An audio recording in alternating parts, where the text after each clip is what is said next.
Throughout the histories of Arda, there have been many characters that have touched the annals of history with their remarkable feats and abilities, some for the Shroud of Darkness, and others for the power of good. We recently looked at one such character, Saruman, who once of the light turned to the overwhelming might of Sauron in the shadow. However, today we look at Legolas, whose origins are shrouded in mystery, but had a significant impact on the forces of good in their final triumph over the Dark Lord. Greetings all, I'm your guide, the Archivist. Today I will look at the life of Legolas, their mysterious origins, and their impact on the War of the Ring, which saw the ultimate defeat of the Dark Lord. Appearance and presentation. According to the archives, Legolas was a Sindar elf who moved with swiftness and grace, and possessed fair long hair, most likely pale or silvery in nature. He played a vital role in the Fellowship of the Ring in the Third Age. Being son of the Elf King Thranduil of Mirkwood, he was also of noble lineage, being a prince of Mirkwood. He was also a messenger for the king, as well as a master archer possessing great talents. He presented overall as a capable warrior, and also a conflicted character in the books, with a lot of nuance to his character. Although he lived among them, Legolas was not fully of the Sylvan Elves. As a son of the Elven King Thranduil, who originally had come from Doriath, Legolas was at least half Sindar. However, his mother's identity has never been revealed to the readers of Tolkien.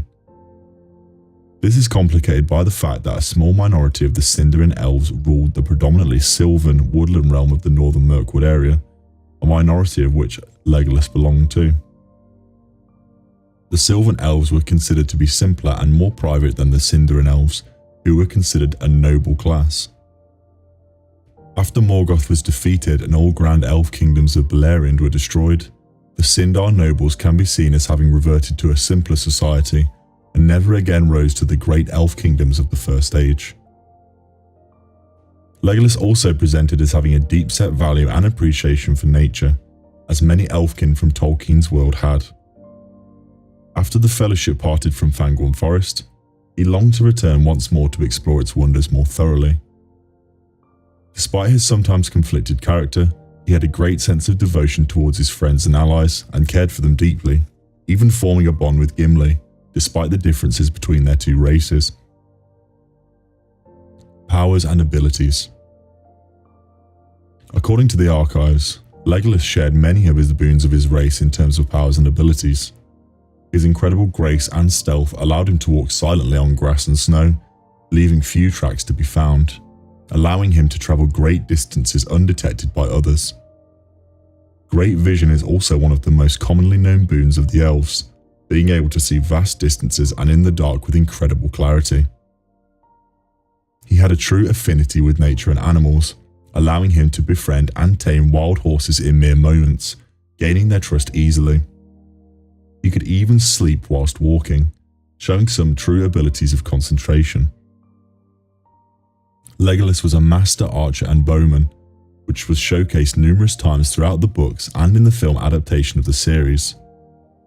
He was given the longbow of the Galadrim during his time in Lothlorien, which he used throughout his travels with the Fellowship of the Ring, and proved to be stronger and stouter than his bow in the fashion of Mirkwood, typically smaller and easy to carry and conceal.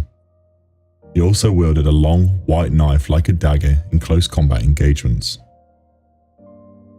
Origins.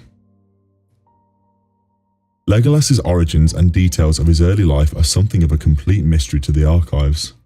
Despite being such a prominent character in the arc of the Third Age, and specifically the Fellowship and the War of the Ring, there are very few, if any, details that specify Legolas's full parentage, age, or any details surrounding his childhood and life before the War of the Ring begins in full. We know for sure that Legolas was the only son of Thranduil, king of the elves of northern Mirkwood. His exact date of birth and mother's name are unknown. As far as has been revealed and sure by the texts, he's anywhere between 500 to 3,000 years in age, judging by him being born approximately sometime at the start of the Third Age. His father is Thranduil, but his mother is never revealed. Thranduil is of a similar age and ilk to Elrond, whose daughter Arwen is well over 2,000 years old, and this may give some indication of Legolas's potential age. The War of the Ring. Legolas's main entries into the archives come during the War of the Ring once he arrives at the Council of Elrond in Rivendell, a messenger at the behest of his father to discuss Gollum and the One Ring. Legolas volunteered his services to pit himself against the Nine Riders, and joined the Fellowship to represent their elves and set out on the quest to destroy the One Ring. Legolas was a boon to the party with his specific abilities and talents, and kept to the rear of the party to use his keen vision to scout around at all times for danger. On the mountains of Caradhras, Legolas was able to run nimbly over the snow, leaving behind very few footprints, whereas his companions struggled to plough through it, having great difficulty traversing the mountain. Gandalf advised they turn back and head through Moria, but Legolas was against the idea. However, while passing through Moria, he and Gimli fought frequently, as their races often had over the ages, as it is known to the archives that Thranduil once imprisoned Glóin, Gimli's father, in Mirkwood. However, despite their differences, throughout the journey he and Gimli often found each other, together, and became friendly in nature despite their differences.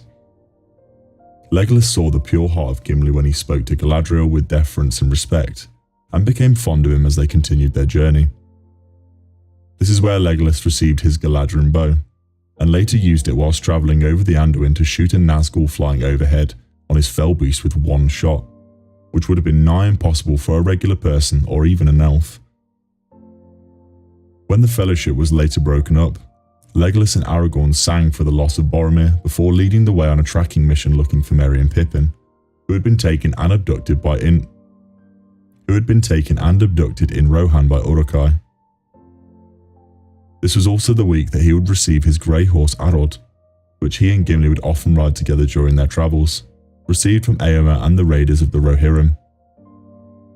After this moment they journeyed into Fangorn Forest, where they are reunited with Gandalf, reborn as Gandalf the White, and Galadriel's prophecy is delivered to Legolas's ears. Legolas Greenleaf, long under tree, in joy thou hast lived, beware of the sea. If thou hearest the cry of the gull on the shore, thy heart shall then rest in the forest no more. One of the most memorable moments of Legolas during his entries into the archives are his tales of orc slaying contests with Gimli, which Gimli eventually wins with a score of 43 to 42, though Legolas was not a poor sport, stating, "You have passed my score by one, but I do not grudge you the game. So glad am I to see you on your legs." Once in Rohan, he and Gimli followed Aragorn, Elladan, and Elrohir to the paths of the dead to seek to summon the Horde to their banner and fulfill their oaths. His horse Arod refused to enter the paths, but Legolas calmed him with his animal affinity. Their company rode on, with Elladan at the last, but Legolas looked back and saw the dead following the Grey Company, stating the dead are following. I see the shapes of men and their horses, and pale banners like shreds of clouds, and spears like winter thickets on a misty night. The dead are following. The archives also show Legolas battling at Pelennor Fields with Gimli and the Sons of Elrond, despite them not appearing during the film adaptations. This is again an iconic vision in those visuals, with Legolas felling whole Mumakil by himself during the whole battle. Beyond them, in the Houses of Healing in Minas Tirith, his memory awakened his sea longing in him, and he took part in the final battle of the Black Gate as well as part of the company surrounding Aragorn, who is now presumed the leader and king apparent of the Men of the West. The One Ring was destroyed, and Legolas survived beyond the end of the Third Age and into the New. His final fate. According to the archives, after the destruction of the One Ring and of Sauron, Legolas stayed for the coronation of Aragorn and his marriage to Arwen, which he would likely have felt mixed elation at. He then travelled with Gimli together to Helm's Deep, visiting the Glittering Caves, and then travelled through Fangorn Forest, which he had longed to return to since visiting, to see the wonders of nature. Eventually, Legolas came to Ithilien with some of his people, with his father's leave, to live out his remaining time in Middle-earth, helping to restore the woodlands that had been war-torn, as this area of the world had been heavily ravaged by the Wars of the Ring. After the death of Aragorn Elessar, Legolas's close friend and ally, Legolas decided to make a ship and depart Middle-earth, taking his best friend Gimli with him, He was invited especially by Legolas to the Undying Lands, being the first and only dwarf ever to do so, which is an interesting thought. Beyond this, he never again returned to Middle-earth. And so I have now covered the content for this video, but if there's anything that has been missed, please share them in the comments down below. If you enjoyed this content, please remember to like the subscribe and like waystones down below. Na luego vanadvan. Until we meet again.